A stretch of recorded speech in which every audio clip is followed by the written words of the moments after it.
రేవంత్ రెడ్డి గారు తెలంగాణ రాష్ట్రంలో 200 కోట్ల రూపాయలతో అందాల పోటీలు నిర్వహించడం చూస్తూ ఉంటే రాష్ట్రంలో ఆయన రేవంత్ రెడ్డి గారు ఏ వేదికకు పోయినా ఎక్కడ పోయినా రాష్ట్రం ఆర్థిక పరిస్థితులతో దివాలా తీస్తూ ఉన్నది. రాష్ట్ర ఖజానాలో డబ్బులు లేవని గగ్గోలు పెడతా ఉన్నట్టు రేవంత్ రెడ్డి గారు అందాల పోటీలకు 200 కోట్లు వెచ్చించి పోటీలు నిర్వహించడం ఏందని మేము అడుగుతా ఉన్నాం.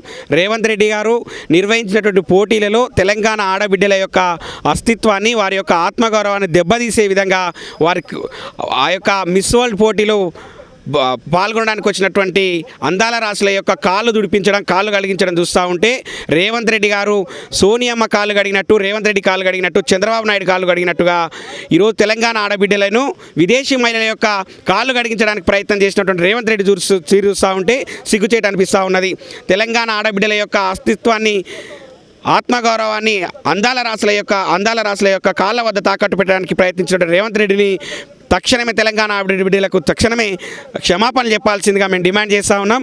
లేని ఎడల తెలంగాణ ఆడబిడ్డల యొక్క పక్షాన పెద్ద ఎత్తున పోరాటం చేసి రేవంత్ రెడ్డిని క్షమాపణలు చెప్పేంత వరకు కూడా పోరాటం చేస్తామనే విషయాన్ని కూడా తెలియజేస్తూ ఉన్నాం. ఇక రాష్ట్రంలో రేవంత్ రెడ్డి గారు డబ్బులు లేవని చెప్తూ 200 కోట్ల రూపాయలతో అందాల రాసుల యొక్క పోటీలు నిర్వహించడం చూస్తూ ఉంటే బాధ అనిపిస్తూ ఉంది. డబ్బులు లేవంటే ఈరోజు అదే 200 కోట్ల రూపాయలతో రాష్ట్రంలో ఉన్నటువంటి విద్యార్థులకు స్కాలర్షిప్లు ఇవ్వచ్చు.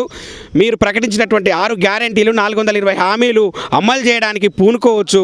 ఇవి కాకుండా ఈ యొక్క తెలంగాణ యొక్క ఈ అందాల పోటీల ద్వారా తెలంగాణ ఖ్యాతి ప్రపంచవ్యాప్తం అవుతుందని మాయమాటలతోటి ఒక 200 కోట్ల రూపాయలు దండుకోవడానికి రేవంత్ రెడ్డి చేసినటువంటి పెద్ద ఎత్తుగడ ఇది.